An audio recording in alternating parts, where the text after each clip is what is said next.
Et nous avons le plaisir d'avoir par téléphone son Excellence l'ambassadeur Arte Abounaga, ancien assistant du ministre des Affaires étrangères. Bonjour. Bonjour, comment allez-vous? Très bien, merci. Et vous-même? Très bien. Comment allez-vous? Alhamdulillah, merci. Alors, justement, nous étions en train de parler de cette visite du Premier ministre qatari à Téhéran. Où en sommes-nous de ces négociations, car nous avons l'impression effectivement qu'il y a un vide diplomatique actuellement. Est-ce que c'est le cas? Oui, bien sûr, les pourparlers, les discussions diplomatiques sont bloquées, elles sont presque au point mort depuis plusieurs semaines d'ailleurs. Et on a vu que depuis le mois de juillet, lorsque le président américain Donald Trump a annoncé qu'il gelait le mémorandum d'entente pour résoudre la guerre entre l'Iran et les États-Unis, on a vu que les choses n'avançaient pas, mais maintenant le détroit d'Ormuz, la navigation est toujours bloquée, avec des conséquences très néfastes pour l'économie mondiale et pour le secteur énergétique mondial. Et bien sûr aussi, ça a des effets économiques très lourds pour les pays de la région, les pays du Golfe et tout le monde bien sûr, mais surtout les pays du Golfe qui souffrent énormément de la situation actuelle. Alors justement, vous êtes un diplomate, vous avez côtoyé vous avez côtoyé ce milieu diplomatique. Comment en fait un pays peut se dire médiateur dans une crise? Est-ce que c'est de par sa proximité géographique? Est-ce que c'est par ses liens avec une des parties? Comment nomme-t-on ou comment se désigne-t-on en tant que médiateur? Bien, le Qatar se veut médiateur, aussi le sultanat d'Oman, parce que ces deux pays ont des relations privilégiées avec les États-Unis et aussi ont des relations très étroites avec l'Iran. Mais aussi ont des intérêts. Il ne s'agit pas seulement de relations politiques et économiques, mais il y a des intérêts énormes. Pour le Qatar, le blocus du détroit d'Ormuz lui coûte des pertes économiques énormes parce qu'il ne peut pas écouler ses exportations de gaz naturel. Nous savons que maintenant, avant la guerre, 20% du trafic mondial du pétrole et du gaz naturel transitait par le détroit d'Ormuz. Maintenant, le nombre de barils par jour, qui était de 20 millions par jour avant la guerre, maintenant est entre 2 et 5 millions de barils par jour. Alors c'est une chute énorme, ce qui a provoqué bien sûr une hausse des prix du pétrole, une hausse du prix du gaz et une crise énergétique mondiale. Tous les pays du Golfe et tous les pays de la région, et même le monde en général, souffrent énormément de la situation actuelle et on a besoin de trouver une issue. Mais les choses piétinent et puis le président américain a annoncé de nouvelles sanctions contre l'Iran, ce qui provoque une escalade encore plus grande. Alors comment expliquons-nous justement que ces répercussions sont mondiales, comme vous l'avez précisé. Tout le monde paye la facture de cette guerre de manière différente, mais certainement il la paye également. Qu'est-ce qui bloque à trouver une solution, car effectivement, plus la guerre s'étale dans le temps, plus la facture sera plus lourde. Où est-ce que les négociations se sont arrêtées? Actuellement, les deux parties disent qu'il n'y a pas de négociation. Il n'y a pas de négociation, mais il y a des contacts. C'est-à-dire que la visite du Premier ministre qatari prouve que le Qatar veut jouer un rôle pour débloquer la situation. Nous avons vu aussi que le ministre des Affaires étrangères de Oman était à Téhéran dernièrement. Il y a eu aussi, je pense, le ministre des Affaires étrangères du Pakistan.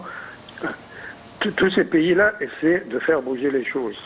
Mais le problème, c'est qu'il y a une intransigeance des deux côtés, un manque, une méfiance mutuelle entre les États-Unis et l'Iran.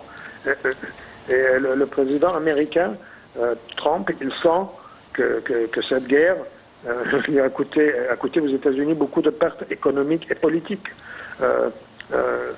D'abord, les objectifs de la guerre n'ont pas été réalisés. On n'a pas vu la chute du régime iranien. On n'a pas vu, on n'a pas pu arrêter le programme nucléaire iranien.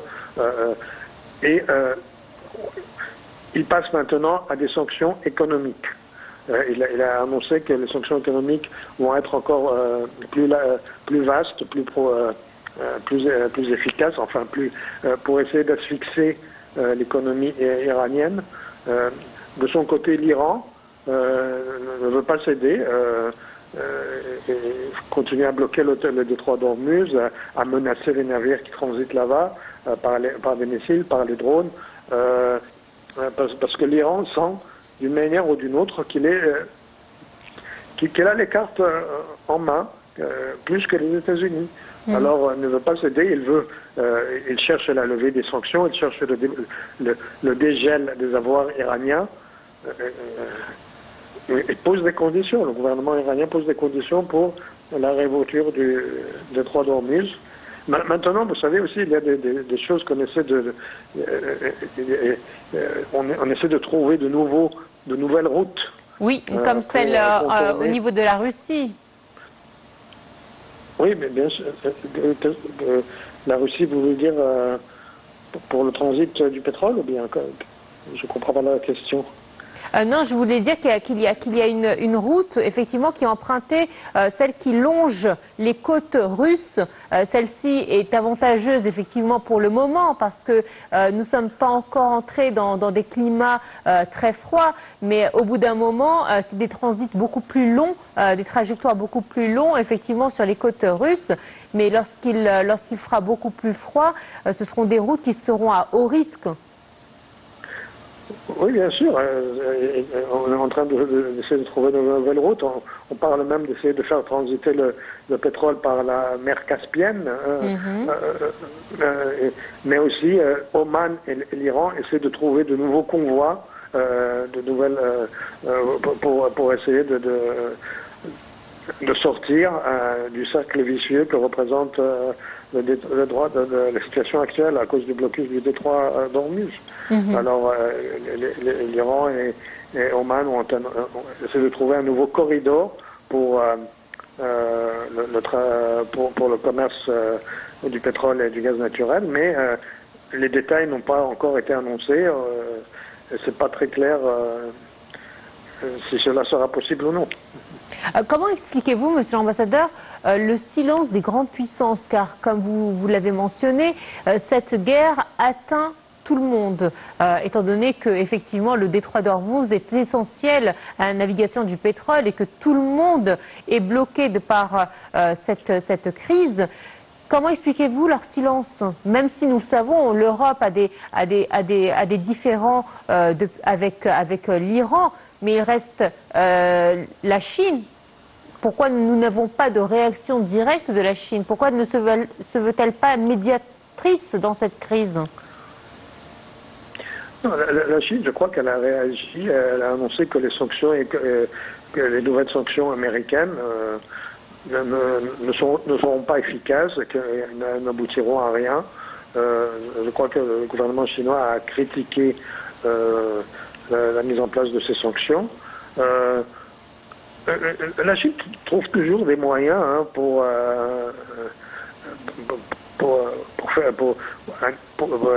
que son commerce ne soit pas affecté. Vous savez qu'il y a la Corée du Nord, vous avez parlé de la Russie. Elle cache un peu son jeu, la Chine. Hein. Elle sait... elle a protégé ses arrières. Oui, exactement. Alors, la Chine sait que les États-Unis vont appliquer de nouvelles sanctions et menace que les pays qui vont essayer d'appuyer l'économie irakienne seront la cible de ces sanctions. Mais en même temps, la Chine s'arrange toujours pour trouver des voies indirectes pour faire avancer son commerce, pour promouvoir son commerce et pour maintenir ses besoins énergétiques, parce que l'économie chinoise dépend énormément du pétrole du Golfe. Mhm. Est-ce qu'on pourrait voir un front commun se créer prochainement entre les puissances de la région, l'Égypte, les pays du Golfe, justement pour pouvoir sortir de cette crise? L'Égypte travaille avec les pays du Golfe. Nous avons vu, le ministre des Affaires étrangères est très actif. Il maintient des contacts très étroits avec ses homologues au Oman, à Qatar, aussi en Turquie, au Bahreïn, et même avec l'Iran. Nous continuons les contacts diplomatiques avec l'Iran. Nous essayons de... L'Égypte a toujours dit et répété que la situation actuelle ne peut être réglée que par des voies diplomatiques et pacifiques. Certainement. Oui, et que le conflit, et ce conflit-là ne sera pas réglé par des moyens militaires. Et je crois que c'est la conclusion à laquelle est arrivé le président américain. C'est pour cela qu'il a changé un peu de cap et qu'il a annoncé qu'il cessait les opérations militaires et qu'il va maintenant jouer la carte des sanctions diplomatiques, des sanctions économiques, excusez-moi. Justement, puisque vous avez mentionné le président américain, nous avons l'impression qu'il est préoccupé par un autre dossier en ce moment. C'est vrai que la question iranienne n'est plus, elle ne fait plus partie de ses priorités actuellement au vu de ce qui se passe avec le Canada. Est-ce que ses ambitions envers le Canada font qu'aujourd'hui, effectivement, il a mis de côté un petit peu la situation au Moyen-Orient? Oui, le président américain, on ne peut jamais deviner ce qu'il a en tête. Maintenant, il a parlé il a annoncé que des sanctions économiques seront appliquées contre le Canada, que de nouvelles barrières douanières seront imposées au Canada, ce qui contrevient à l'accord sur le libre-échange américain entre le Canada, les États-Unis et le Mexique. Il a aussi annoncé qu'il va changer le nom du lac Ontario au lac of America. Je pense que parfois il s'occupe de dossiers un peu, je dirais un peu, qui ne sont pas vraiment les questions les plus importantes de l'actualité, mais pour essayer de détourner l'attention un peu de ce qui se passe en Iran, enfin avec l'Iran. Mais aussi, le président américain, il sait qu'il a des élections, midterm elections, qui auront lieu dans 8 semaines à peu près, au début de novembre. Alors, que l'opinion publique américaine n'est pas du tout satisfaite de ce qui s'est passé cette année avec cette guerre avec l'Iran, et que la plupart des Américains, et ça c'est peut-être un avis personnel, pensent que cette campagne contre l'Iran a été un grand échec pour l'administration américaine. Oui, un grand échec, mais comment justement en interne peuvent-ils remédier à ce chaos? Car effectivement c'est un chaos mondial, que ce soit au niveau diplomatique, économique, politique. Cette guerre en Iran a coûté très cher, particulièrement aux Américains. Certains médias américains disent que cette guerre n'a servi que les propres intérêts personnels du président américain. Est-ce que c'est le cas? Notamment à la bourse. Oui, c'est possible, mais en fait, la guerre maintenant, elle est en train de passer d'un stade. On a quitté le stade militaire et on passe au stade des sanctions économiques. Est-ce que ces sanctions économiques seront efficaces? L'Iran a toujours prouvé qu'il peut résister à ces sanctions. Et que le peuple iranien a fait preuve de résilience, de résistance. Les sanctions américaines existent depuis 1979. Et jusqu'à maintenant, le régime iranien continue. C'est le même régime que nous avons depuis la révolution islamique. Alors, je ne suis pas sûr que l'arme des sanctions économiques va aboutir. D'ailleurs, c'est ce que l'histoire a prouvé. Hein. Avant, il y a eu des sanctions économiques sous l'administration Bush, sous l'administration Obama, Clinton. Toutes ces sanctions-là, elles affaiblissent certainement les pays qui sont ciblés par les sanctions, mais elles ne les mettent pas à genoux. Ils continuent à résister, ils continuent à survivre. L'économie américaine a été très affectée par la guerre. Le prix de l'inflation, je pense qu'aux États-Unis a augmenté. En ce qui concerne les bourses, pour vous dire la vérité, je ne suis pas expert sur le plan économique. Mais oui, certainement. Oui. Est-ce que vous ne pensez pas que cette guerre, cette dernière guerre américano-israélo contre l'Iran est la guerre de trop? Est-ce que vous ne pensez pas que cette guerre a peut-être changé ce visage de l'Iran, ce visage ennemi entre guillemets de l'Iran que faisaient véhiculer toutes ces années les États-Unis? Est-ce que vous ne pensez pas, à l'heure des réseaux sociaux, peut-être que ça a joué en leur défaveur, cette guerre? En défaveur des États-Unis, bien évidemment. Des États-Unis, bien sûr. Oui, c'est sûr que cette guerre a eu des effets négatifs pour l'économie américaine et pour l'image politique des États-Unis. Nous sommes maintenant, c'est une guerre entre la première puissance militaire et économique du monde et entre une puissance régionale dans la région en Asie, quoi. Mais est-ce que la puissance militaire américaine est parvenue à mettre à genoux l'Iran? C'est clair que non. L'Iran continue à survivre, continue c'est vrai, il y a de gros problèmes économiques en Iran, l'inflation galope, la monnaie iranienne a chuté énormément, mais l'Iran continue toujours à résister et à établir des chaînes, son commerce continue avec les pays voisins, avec la Russie, avec l'Inde, avec la Chine. Alors, je pense que cette guerre, oui, c'est une guerre qui n'a pas du tout réalisé ses objectifs. Et je pense aussi que, ça c'est un avis personnel, que le président américain n'a pas, et l'administration américaine d'une manière générale, n'ont pas mesuré les conséquences de la guerre et comment sortir de la guerre. C'est ça le problème de ces guerres-là, c'est qu'on les commence et on n'arrive pas à en sortir à la fin. Il n'y a pas de scénario, exit scenario, comme on dit en anglais. Il n'existe pas. Je vais finir par cette question.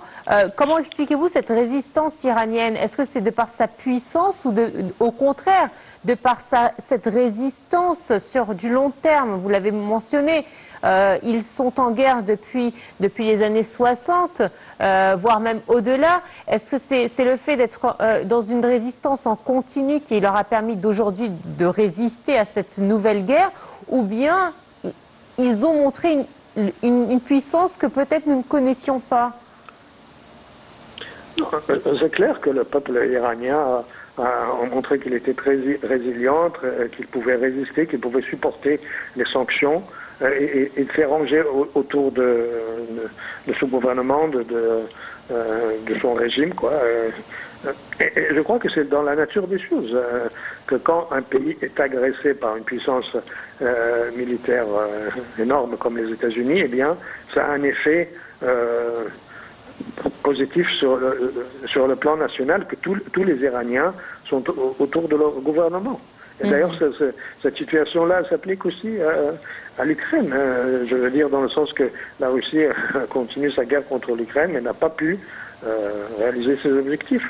Le peuple ukrainien continue à résister. Alors, le gouvernement ukrainien aussi. Mais enfin, si on se concentre sur l'Iran, le peuple iranien a fait preuve de sang-froid, d'abnégation, de résilience. Et au lieu d'abandonner son gouvernement et son régime, eh bien, il se range autour de lui pour continuer la résistance contre les États-Unis et Israël, bien sûr. Votre Excellence, merci infiniment d'avoir partagé avec nous toutes ces informations dans le cadre de ce sujet, notre premier segment qui justement revenait sur la visite du Premier ministre qatari à Téhéran hier pour tenter de trouver une issue à cette crise, une guerre qui s'est transformée en une guerre mondiale de par ses conséquences. Merci infiniment. Une courte pause, on se retrouve tout de suite après. Merci bien à vous. Merci, monsieur l'ambassadeur. Au revoir. Au revoir.